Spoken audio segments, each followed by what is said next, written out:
ঘুম থেকে উঠি আমি সাধারণত বারান্দাতে চলে আসি। যখন দেখি আমার গাছগুলো খুব সবুজ আর সতেজ, তখন আমার মনটা অনেক ফ্রেশ হয়ে যায়। আর যখন দেখি গাছগুলো খুব রুক্ষ হয়ে গেছে, রুগ্ন হয়ে গেছে, তখন আর ওদের যত্ন নিতে আমার ভালো লাগে না। মনে হয় কি এই গাছগুলো চেঞ্জ করে আবার নতুন কোনো গাছ লাগাই। আসলে মানুষ বোধহয় এমনই হয়, সুন্দর জিনিস দেখতে আমরা আসলেই সবাই খুব পছন্দ করি।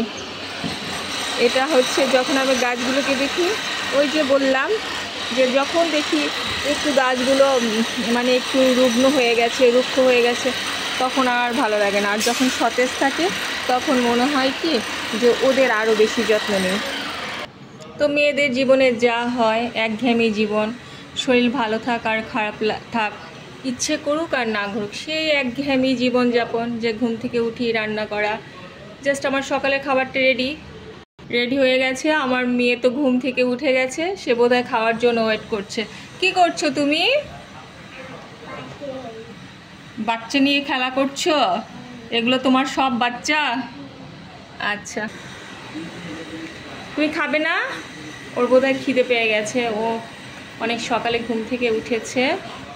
তো যেহেতু রান্নাটা কমপ্লিট, এখন খাওয়াবো। যদিও এই খাবারগুলো ওর জন্য না, ওকে এখন রাউমিন খাওয়াবো। তুমি কি খাবে এখন, রাউমিন নাকি ভাত খাবে? কোনটা খাবে? রাউমিন। আচ্ছা, যাই হোক, সকালে খাবার প্রস্তুত হয়ে গেছে। কি সকালের খাবারের জন্য আজকে রেখেছি সেটা একটু শেয়ার করছি। কারণ অনেক দিন হচ্ছে আমি ভিডিও শেয়ার করি না, যদিও আমি জানি যে আমার ভিডিও কেউ দেখে না, আর আমার এডিট করার মতন সময় থাকে না, ডাবিং করার মতন সময় থাকে না। এই ভিডিওগুলো আমি শুধু করে রাখি নিজের মাইন্ড স্যাটিসফ্যাকশনের জন্য, যে যখন আমার ইচ্ছা হবে, যখন আমার ভালো লাগবে, তখন আমি দেখবো মা আমি প্রতিদিন কত খাবার রান্না করছি। আর তাছাড়া আর ওরাও আস্তে আস্তে বড় হয়ে যাচ্ছে, ওদের ছোটোবেলারগুলো স্মৃতিগুলো থেকে যাচ্ছে। তো হচ্ছে ভাত রান্না করলাম। তো হচ্ছে কি হঠাৎ করে দেখছি যে ডাইনিংয়ে পিঁপড়ে উঠে যাচ্ছে, এজন্য একটা প্লেটে জল দিয়ে তারপর ভাতটা রাখলাম।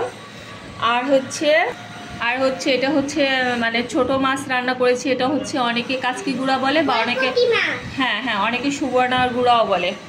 আর হচ্ছে আমি একা মানুষ, আমার বাচ্চারা যেহেতু হচ্ছে মাছ খায় না, সেজন্য আমি আমার নিজের জন্য 3 পিস বেলে মাছ রান্না করলাম। তুমি কি মাছ খেতে পছন্দ করো? তুমি কি খেতে পছন্দ করো বলো? বলবে না? আচ্ছা, তো আজকের বেশিরভাগ বলতে গেলে সব রান্নাগুলোই হচ্ছে আমার নিজের জন্য করা। ছোট মাছ সেটা ওরা খাবে না, বেলে মাছ ওরা মাছ খায় না। আর হচ্ছে কচু শাক, তো হচ্ছে ওরা তো ছোটো মানুষ, কচু শাক খাবে না। তাছাড়া কচু শাকে অ্যালার্জি, আমার নিজেরও খুব অ্যালার্জি। তারপর হচ্ছে ডিমের তরকারি রান্না করলাম, এই হচ্ছে একটা ডালনা রান্না করলাম, আর হচ্ছে এই হচ্ছে ঝিঙা ভাজি, আর এই হচ্ছে কুমড়া আর কাঁকরোল ভাজি। এই ছিল হচ্ছে আমার সকালের খাবার। এখন খালা, তুমি কি ভাত খাবা? হ্যাঁ, তুমি সব সময় বলো যে খাবা, তারপরে খাও না কেন? আমার রান্না কি খুব খারাপ? হ্যাঁ, তাহলে খেতে চাও না কেন বলো? এই তুমি খাইতে চাও না ভাত এমনিতে? আজকে বাবা সকাল সকাল খালা এসে পড়েছে, আমি একদম বেঁচে গেছি। আমি ভাবতেছি যে আজকে আসবে না, না আসলে তো শেষ। তুমি কালকে আসো নাই কেন? এজন্য এখন তোমার জরিমানা হওয়া উচিত। খালা যদি বাসায় না আসে, আমার ঘর একদম নরককুণ্ড। খালা বেসিংয়ের অবস্থা কিন্তু খুব খারাপ, বুঝছো? এই বেসিংটা কিন্তু আজকে ক্লিন করো, কারণ আজকে ছাড়া তো আমি বাসায় থাকবো না। তো যাই হোক, এই ছিল আমার আজকের রান্নাবান্না। আজকের রান্নাবান্না মানে হচ্ছে সকালে রান্নাবান্না। এখন একটু খাবো, স্নান করবো, রেস্ট নিব, তারপর দুপুরের জন্য জাস্ট সিম্পল একটা আইটেম, সেটা হচ্ছে একটু মুরগির মাংস রান্না করব। ব্যাস, এক কাজ শেষ করতে না করতে আর এক কাজ এসে হাজির। এখন আমার আবার দুধ জাল দিতে হবে। খালা শুনো, ওই রান্নাঘরে দুধের বোতলটা আছে, হ্যাঁ, ওই দুধের বোতলটা একটু ধুয়ে দুধওয়ালাকে দিয়ে দাও, উনি দাঁড়ায় আছে, ঠিক আছে?